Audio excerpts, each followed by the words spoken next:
Livro de Apocalipse, capítulo 2. Eu quero ler 2 versículos apenas. Apocalipse, capítulo 2. Eu quero ler os versos 4 e 5. Apocalipse é fácil de achar, né? Joaquim, cadê você? É fácil, né, Joaquim? É só voltar dele, começar de trás da frente que você vai achar fácil. Apocalipse 2. Eu quero ler os versos 4 e 5, que diz assim: Tenho, porém, contra ti que abandonaste o teu primeiro amor. Lembra-te, pois, de onde caíste. Arrepende-te e volta à prática das primeiras obras. E, se não, venho a ti e moverei do seu lugar, do seu candeeiro, caso não te arrependas. Feche os seus olhos mais uma vez.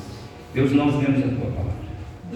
Nós precisamos de poder, de autoridade no nome de Jesus.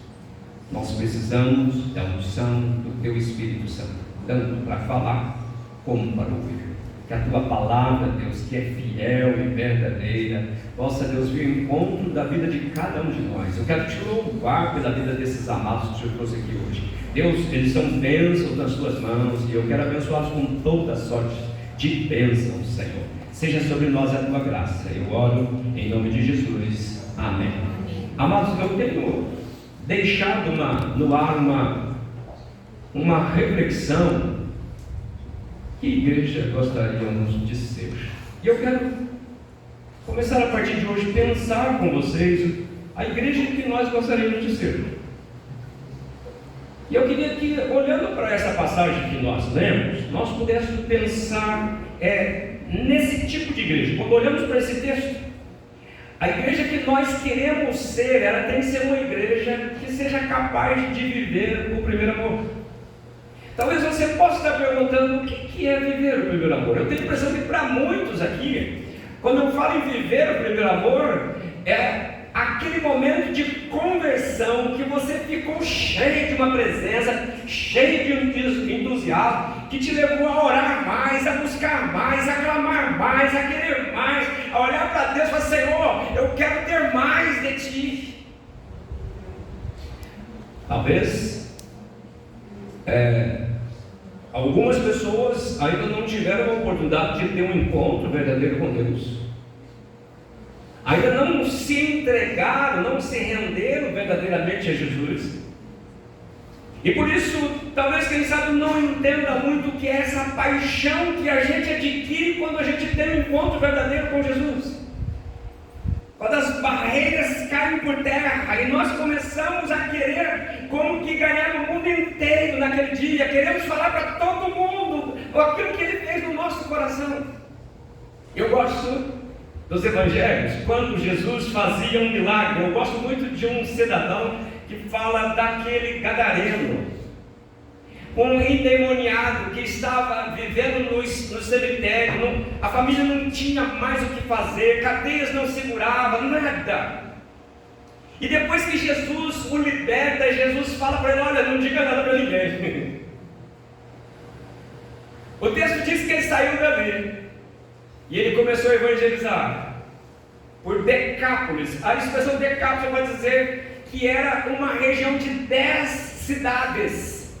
Ele saiu para ali contando o que é que Jesus fez na vida dele. Sabe, irmãos, a maior pregação que eu e você pode fazer é contando para o outro o que é que Jesus fez na minha vida, aquilo que Ele fez na sua vida. Porque se Jesus não fez nada na tua vida, você falar daquilo que você não vive não tem consistência. Por isso que muitas vezes o Evangelho não faz diferença na vida das pessoas, porque é um Evangelho teórico, não é um Evangelho vivido. Evangelho é vida, e quando eu reparto da vida, quando eu conto da vida, daquilo que Jesus fez na vida, esse Evangelho tem poder. Por isso que o apóstolo Paulo, escrevendo aos Romanos, ele vai dizer assim: porque eu não me envergonho do Evangelho, porque é o poder de Deus para a salvação de todo aquele que crê. Então, se você crê, o Evangelho que pregamos, que transforma vidas, tem poder para transformar a tua vida. A igreja que gostaríamos de ser é uma igreja que seja capaz de viver o primeiro a prática das primeiras obras, que é você ter um profundo comprometimento com Jesus, com a palavra, com a vida de testemunho, com o propósito de ganhar almas para o Senhor. Qual outra razão da igreja existir se não for para ganhar almas para Jesus?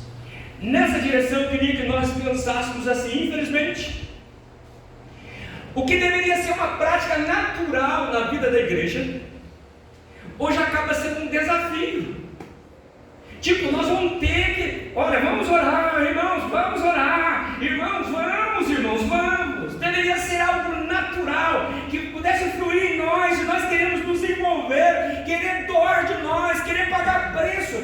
Nós deveríamos fazer isso espontaneamente.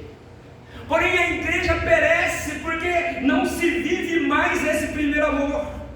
E eu queria que nós pensássemos nisso. Mas qual é o problema da igreja não viver o primeiro amor? Eu queria que nós olhássemos, né, para esta passagem bíblica e nós pudéssemos tomar dessa passagem um parâmetro para a gente refletir. Então, olhando para a igreja de Éfeso, qual era o problema que aquela igreja tinha? E eu queria que você ficasse atento se a nossa atitude assemelha à igreja de Éfeso.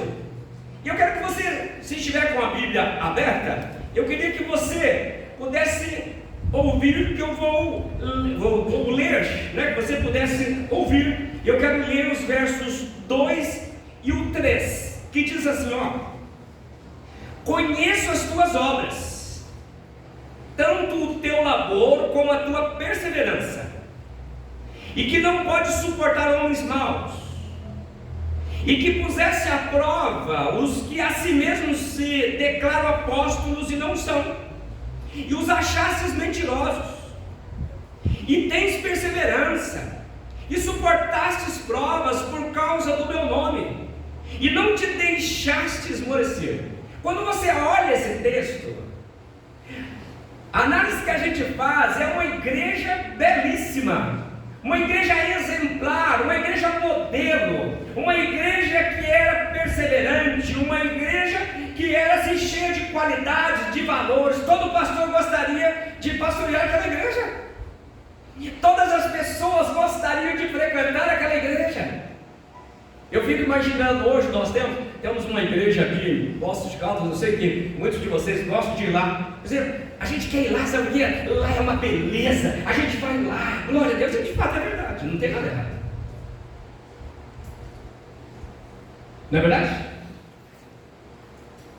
Todo mundo queria ir na igreja de Éfeso, usando uma linguagem assim bem comum, né? Uma igrejaça, uma igreja com tantos valores, com tantas qualidades. Então, eu queria que nós pensássemos nisso.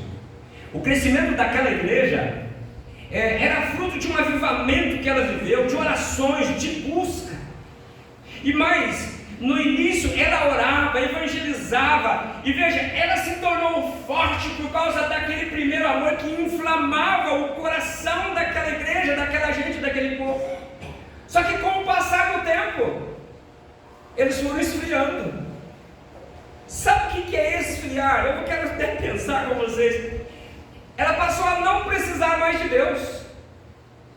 Ela começou a existir confiada apenas nos seus talentos naturais, na sua força, no seu poder, na sua qualidade de gerenciar. Uma igreja grande, de bons gerentes, pessoas que faziam, não precisava mais da presença de Deus, não precisava mais da unção do Espírito Santo, porque já sabia como fazer. Tocava bem, então vinha aqui no altar e cantava e pulava, fazia. Não precisa ter vida com Deus, basta ter talento.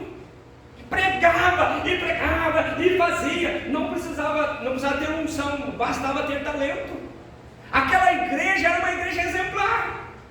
Contudo, aquela igreja não passou no crivo, porque ela passou a existir em função apenas da sua força humana, e não dependia mais da unção do Espírito Santo. Por isso o Senhor a confronta, dizendo, e o confronto que o Senhor faz para ela assim, primeiro ele elogia, fala que você é uma igreja muito bacana, ele fala dos talentos dessa igreja, dos valores dessa igreja, e que igreja talentosa. Mas depois ele faz uma seguinte colocação: tenho, porém, contra ti, que abandonaste o meu primeiro amor. Aquela paixão por Jesus passou. Agora eles já cantam porque sabe cantar, ora porque sabe orar, prega porque sabe pregar, mas já virou, caiu um piloto automático. Aquela igreja já funciona porque ela aprendeu a fazer aquilo. Ela não tem mais uma dependência do Espírito Santo, ela agora faz por si só. Em outras palavras, o que Jesus quis dizer para aquela igreja: olha, eu estou contra você. Quando ele diz, tenho contra você, ele está exatamente dizendo: olha, eu sou contra você nesse quesito. E eu queria que você pensasse comigo. Ele diz: vocês abandonaram as práticas das primeiras obras, ou como nós acostumamos dizer, abandonou o primeiro amor. E quando a igreja perde o primeiro amor, ela passa a existir confiado nas suas próprias forças, nos seus próprios talentos, e a motivação deixa de ser o Senhor. Imagina, eu estava vendo aqui o Akira falando, eu fico imaginando que esses dias ele nem comeu direito, nem dormiu direito, mas assim, estava atenção e dizendo: Deus, me dá direção, me dá sabedoria, não é assim? E eu quero dizer para você, eu já estou há algumas décadas no ministério. Amados, eu sofro muito todo domingo. Sabe por quê? Eu fico pensando: Deus, se o Senhor não for misericordioso, se o teu Espírito Santo não tiver misericórdia, Deus, eu vou falar como que não vai ter nada que convença o coração. Só o teu Espírito pode convencer o coração do homem. E imagina o perigo de você falar algo que não seja aquilo que conduza o homem a um arrependimento verdadeiro, que não leva o homem a compreender a salvação, for apenas palavras. Isso gera temor. Amados, eu tremo como vara verde, como eu costumo dizer. Se você ver a tensão que eu fico antes do culto, você até desmaiar. Você fala: pastor, mas quanto tempo? Isso é para dar um consolo pro Akira, né, que está tremendo, mas fica de boa, Akira, você vai vencer. Daqui a uns dias você está pregando aqui para gente. E eu queria que você pensasse o seguinte: quando a gente perde o primeiro amor, a motivação deixa de ser o Senhor, deixa de ser a visão de reino.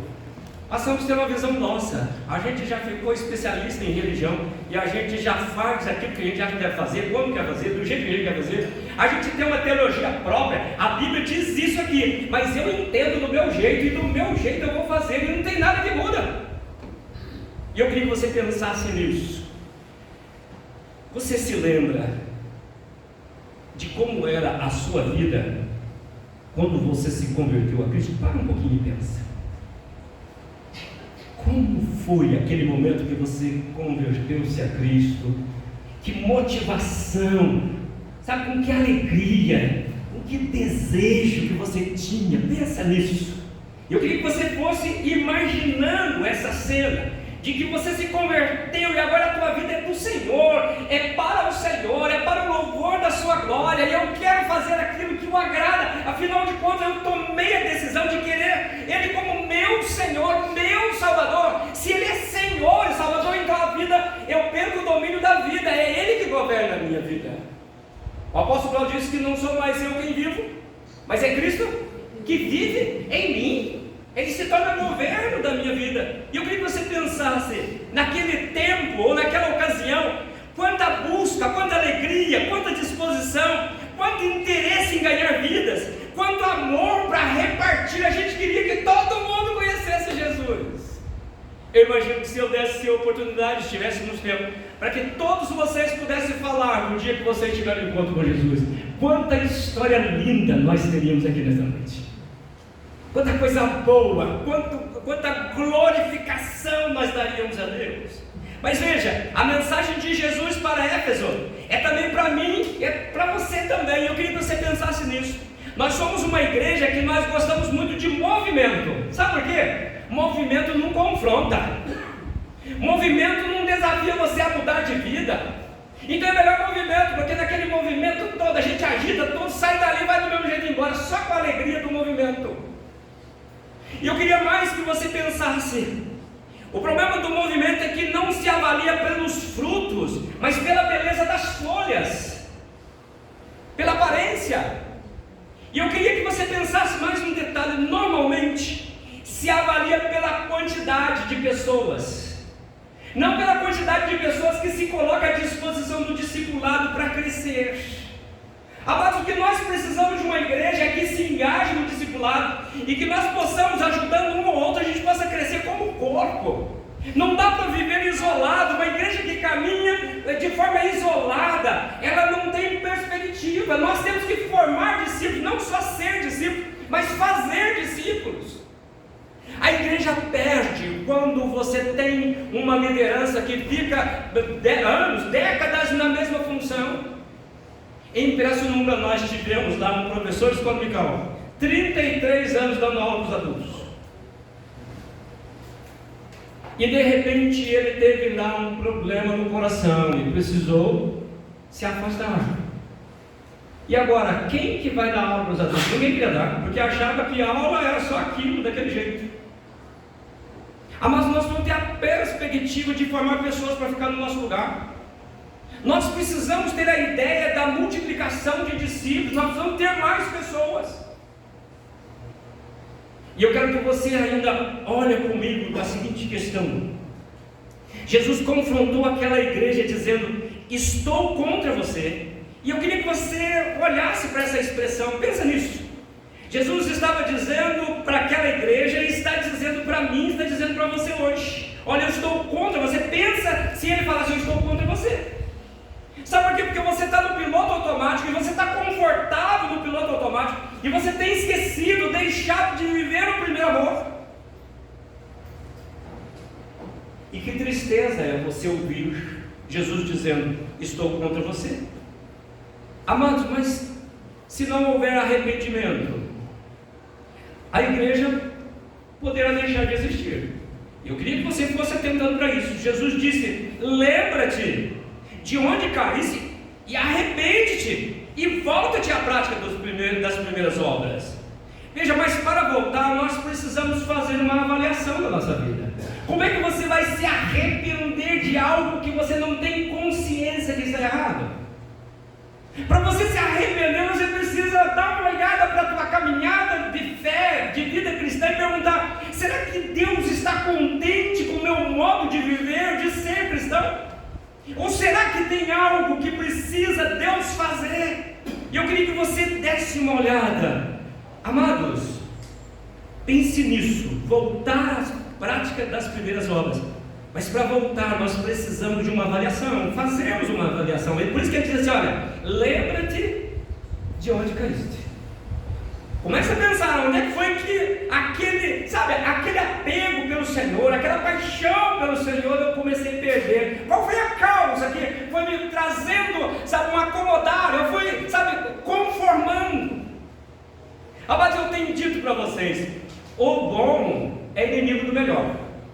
Quando nós achamos que a vida espiritual está boa desse jeito, você está longe de experimentar o melhor de Deus. E Deus tem o melhor para você, não tem o bom.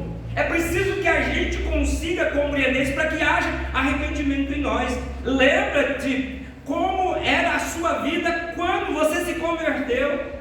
Imagina que fervor que você tinha e por que isso acaba ou acabou. E a pergunta é: para onde foi parar aquela paixão por Jesus? Por que eu não tenho mais paixão por Jesus? Qual foi o motivo? Por que não busca mais com intensidade? Eu queria que você ainda me ajudasse a compreender. A igreja existe por causa de Jesus. Ele é o Senhor da igreja. Mas se ela perde o primeiro amor, ela perde a razão de ser. Imagina uma igreja que faz por si só, confiado nos seus talentos, confiado nas suas forças, nas suas capacidades. Então, ela deixa ter razão de existir. E eu queria que nós pensássemos ainda numa ilustração para a gente compreender esse texto. Vamos imaginar que o Genário casou. Eu já acho que não dá 40 anos, né? Quem tem 40 anos? 40 anos. Mas vamos imaginar uma pessoa que está 40 anos casado. O César, Paulo César, 40 anos. Vamos pegar os jovens há mais tempo. Imagina o Paulo César celebrando 40 anos de vida conjugal. E ele fazendo um discurso para a esposa dele, dizendo: olha, você foi a mulher que eu sonhei. Você foi uma mulher responsável. Você me honrou como marido. Olha, você cuidou dos nossos filhos. Você cumpriu a tua tarefa com todo apreço. Eu admiro você. Mas depois falasse para ela: olha, mas eu tenho uma coisa contra você. Você não me ama mais. Você me deixou. Você não tem mais aquele amor que você tinha por mim. É como se você perguntasse: então, por que adiantou fazer todo esse elogio? Mas imagina na ilustração. Jesus chegou para aquela igreja de Éfeso e falou: olha, você é uma igreja. Veja o verso 2. Eu conheço as tuas obras, tanto o teu labor como a tua perseverança, e que não pode suportar homens maus, e que pusesse à prova os que a si mesmos se declaram apóstolos e não são, e os achaste mentirosos. Mas eu tenho contra ti uma coisa: você não me ama mais. Que tristeza para aquela igreja. Pensa bem, o Paulo César falando isso para Denilson: você não me ama mais. Foi isso que Jesus disse para a igreja de Éfeso: você não me ama mais. O que essa palavra diz para mim e para você? Eu queria que você fizesse a seguinte reflexão: você ama Jesus? Ou você está na igreja por uma casualidade? Você gosta dos irmãos? E é gostoso na igreja. Não é nós que nascemos crescendo na igreja, Genaro. Como a igreja, como o ambiente da igreja é gostoso. Se vocês atentarem, é que não dá muito tempo. Mas fique atento, quem chega mais cedo um pouco aqui, o Fernando que gosta de chegar mais cedo, ele fica ali, pensa bem, tenta ouvir como o povo conversa, fala, tem assunto pra caramba, e conversa, que bom rever, sabe, cumprimenta esse, cumprimenta, é gostoso, isso é fantástico a vida da igreja. Mas eu quero pensar com você: você ama Jesus? Você o conhece? Você o tem buscado? Você tem se relacionado com Ele? Ou você está contente com a vida religiosa? Tá bom, não vou mexer não, porque eu vou ter que sair da minha zona de conforto. Se eu tomar uma posição, eu vou ter que sair da zona de conforto. Talvez eu vou ter que abrir mão de coisas. Talvez eu vou ter que tomar um rumo diferente. Então é melhor do jeito que está. O jeito que está bom. Eu quero que você pense comigo. Qual é a avaliação que você faz da tua vida espiritual, da tua vida cristã? Você está satisfeito com ela? Quando eu penso que igreja que nós gostaríamos de ser, nós precisamos fazer uma reflexão: nós estamos contentes do jeito que está, tá bom? Ou você acredita que precisa melhorar? Precisa voltar à prática das primeiras obras? Mas se você ama, ou se você o ama, que prioridade ele ocupa na tua vida? E veja, se Jesus não tem prioridade na tua vida, naquilo que você faz, ele é contra você. Se você fala: nossa, você está exagerando, não, está escrito aqui. O fato deles deixar o primeiro amor é porque eles deixaram de priorizar Deus, deixaram de priorizar a presença do Espírito Santo. A gente não precisa mais, nós temos talentos, nós temos sabedoria, nós sabemos como lidar com a igreja. Então, se eu não preciso, eu não priorizo o Senhor, eu deixo o Senhor em segundo plano. E é por isso, pelo fato de deixar em segundo plano, ele falou: eu sou contra você, eu estou contra você. Você já parou para pensar que seriedade? E eu queria que nós pensássemos nisso. Há necessidade da gente se arrepender, mas o arrependimento só pode ser verdadeiro se eu reconhecer o estágio em que eu estou vivendo a minha vida espiritual. Porque pode ser que do jeito que está bom, aí não há necessidade de se arrepender. E pode ser também que eu não queira arrepender, porque eu vou ter que mudar de vida, de rumo, de direção. Eu vou ter que mudar, eu vou ter que abrir mão da minha zona de conforto. E eu quero dizer para você que hoje é dia de conserto. E veja, o remédio para consertar isso chama arrependimento. Não tem uma outra forma. Se você quer voltar a crescer em Deus, sentir paixão por Deus, você precisa se arrepender e voltar às práticas das primeiras obras. Mas eu quero concluir essa palavra, ou ir concluindo essa palavra, olhando para esse texto. Eu quero que você veja o texto aí. Ele vai dizer, tem um senão aí, olha aí.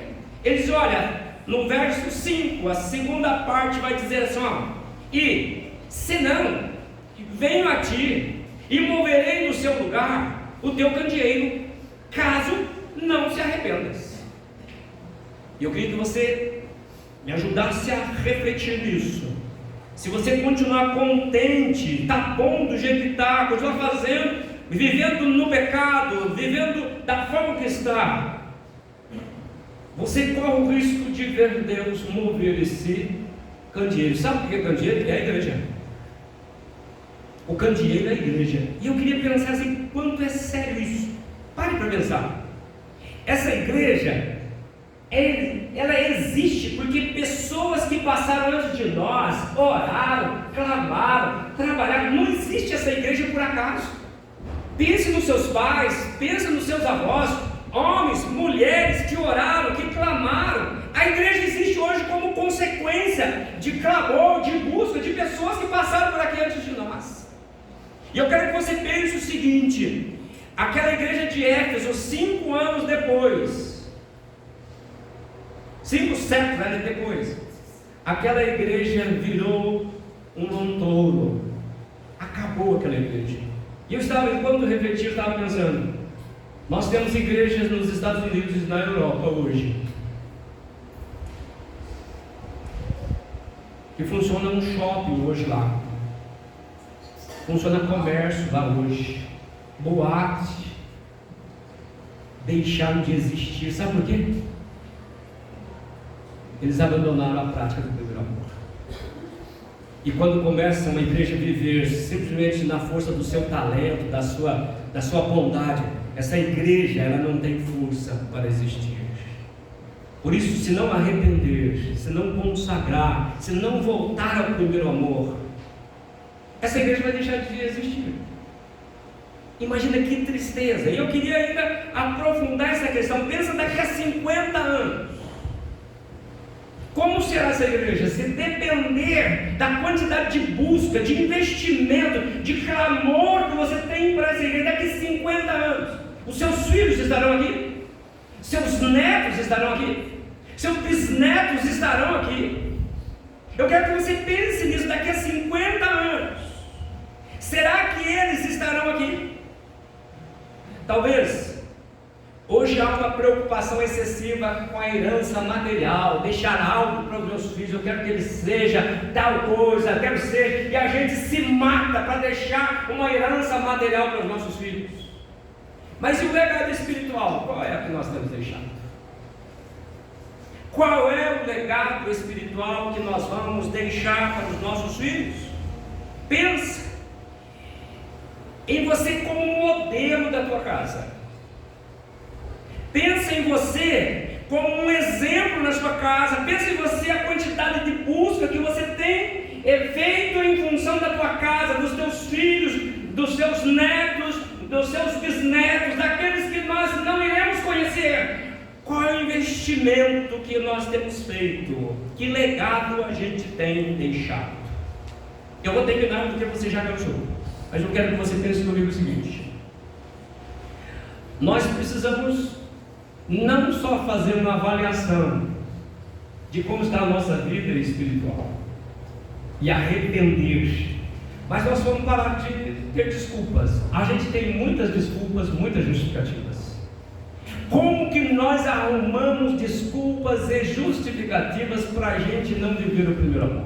A gente está sempre arrumando um jeito. Eu falo, né, mano, domingo de manhã é dia de testemunho, sabe aquela história, mano? Então, aí a gente arruma uma história para contar, para que a gente possa sair ileso. Mas eu quero perguntar para você, até quando você vai acreditar que tais desculpas livrarão você do inferno? Pensa nisso. Você pode pode me convencer as pessoas que estão ao seu lado, dando desculpa disso, desculpa daquilo, não vou por isso, estou com dor na perna, dor na cabeça, eu tenho um trabalho, eu tenho isso, eu tenho aquilo. Tá, mas essas desculpas, até onde você acredita que elas vão te livrar do inferno? Até quando a gente vai viver de desculpas justificativas? Eu quero que você pense nisso, é uma palavra dura, mas é uma palavra de Deus. Eu quero que você pense o seguinte: deixa de vir na igreja só para reparar. Tem muita gente que vem na igreja só para reparar. Quando você conversa com elas, ao invés de dizer, olha, foi uma bênção, hein? Glória a Deus, eu estou tomando posição. Ela fala assim, mas... Aí ela fala deles, louvor, aquele pastor parece uma matraca que fala. Não ouve o que fala, simplesmente lembra que essa matraca que fala. Perde a oportunidade de se converter, perde a oportunidade de mudar de vida. Amados, pensa sério, daqui 50 anos, se nós continuarmos da forma com que estamos, será que essa igreja vai ter portas abertas para louvar a Deus? Mas pensa na quantidade de busca, de vivência do primeiro amor que você tem. Pensa. Você acha que seu argumento religioso vai firmar seus filhos na igreja? Você acha que seu argumento religioso vai manter as portas abertas? Seu argumento religioso vai fazer com que os meus netos, meus bisnetos vão continuar servindo ao Senhor. Eles vão ter que aprender comigo. Eu sou modelo dos meus filhos. Você vai falar que teu filho não presta, mas porque o pai também não presta. Mas amados, eu oro todo dia para Deus me ajudar a ser melhor. Eu tenho 3 filhos e Deus é testemunho o quanto eu oro por eles. Amados, eu creio que a semente boa foi colocada no coração deles. Amados, eu creio e espero o dia que aquela chuva serôdia do Senhor passar e molhará a terra, e aquela semente boa há de germinar, nascer e dará fruto 30, 60, 100 por 1 em nome de Jesus. Se você tem os seus filhos, se estão fora da igreja, olha, eu quero que você creia nesta palavra. Se você semeou a semente boa, creia que essa semente, a palavra de Deus diz que a minha palavra não voltará para mim vazia, mas fará o que lhe apraz. Acredite que essa semente é boa e que o dia que Deus mandar aquela chuva vai molhar a terra do coração e estas vidas serão transformadas, convertidas ao Senhor. Amados, que igreja nós queremos ser? Uma igreja que vive o primeiro amor, cheia de paixão, cheia de esperança no Senhor, cheia de desejo de que outras vidas conheçam o Evangelho, seja salvo, alcance perdão no Senhor, a salvação no Senhor e se prepara para reinar com Ele na glória. O desejo de Jesus é que eu e você possa morar com Ele na glória.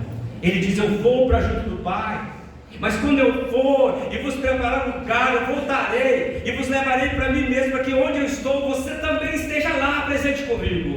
Eu e você fomos comprados por um alto preço, o preço do sangue. Ele morreu no meu lugar, morreu a minha morte, para redimir a minha vida do pecado. Paulo, escrevendo aos Efésios, diz que nós estávamos mortos em nossos delitos e pecados, mas Ele nos deu vida juntamente com Ele. Pela graça sois salvos. Isso não vem de vós, é dom de Deus. É Deus que quer me salvar. Abre o teu coração para Jesus. Eu quero orar com você. Feche os seus olhos. Qual é a avaliação que você faz da tua caminhada? Talvez você esteja aqui hoje e a avaliação que você faz é que você precisa ter um encontro real com Cristo. Talvez você nasceu, cresceu na igreja, mas você nunca teve um encontro pessoal com Cristo e nunca soube o que é viver essa paixão por Jesus. E eu quero desafiar você a experimentar isso. Abra teu coração.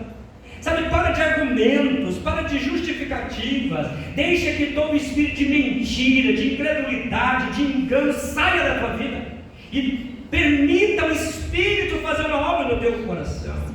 Talvez você esteja aqui nesta noite, talvez você é novo na caminhada com a igreja, mas Deus nesta noite quer marcar a tua vida. Deus quer fazer uma obra no teu coração.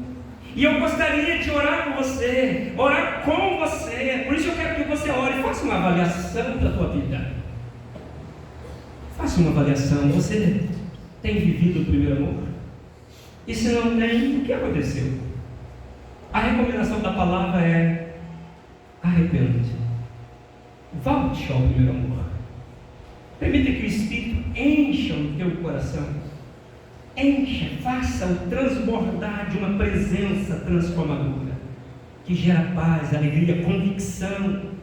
Uma presença que faz você compartilhar com os outros da vitória em Cristo. Abra teu coração por alguns instantes.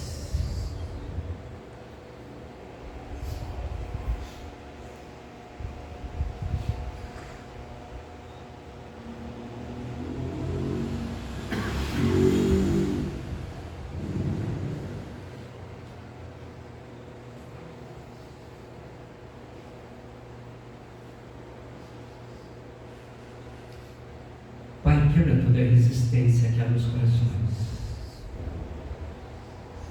Tira toda a indiferença, Senhor. Esse é o tempo do Senhor. Hoje é dia de salvação. Hoje é dia de conserto.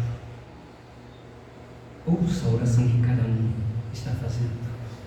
A tua palavra diz que todos nós teremos que comparecer na tua presença. Diz que todo joelho se dobrará e toda língua confessará que Jesus Cristo é Senhor.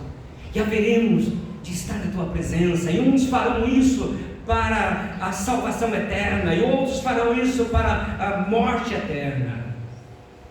Pai, que o Senhor possa nos ajudar enquanto é tempo. O dia de amanhã não existe para o Senhor. Por isso, nesta noite, Deus, faça uma obra em cada coração. Toca em cada coração. Quebranta os corações. Quebra as barreiras, toda a resistência, todo o medo de se entregar totalmente a Ti. Ó Deus, coloca no coração um desejo de viver um tempo novo no Senhor, uma caminhada no discipulado, para crescer, para aprender a Te amar, Te servir. Senhor, que Tu possas encontrar corações abertos, em nome de Jesus.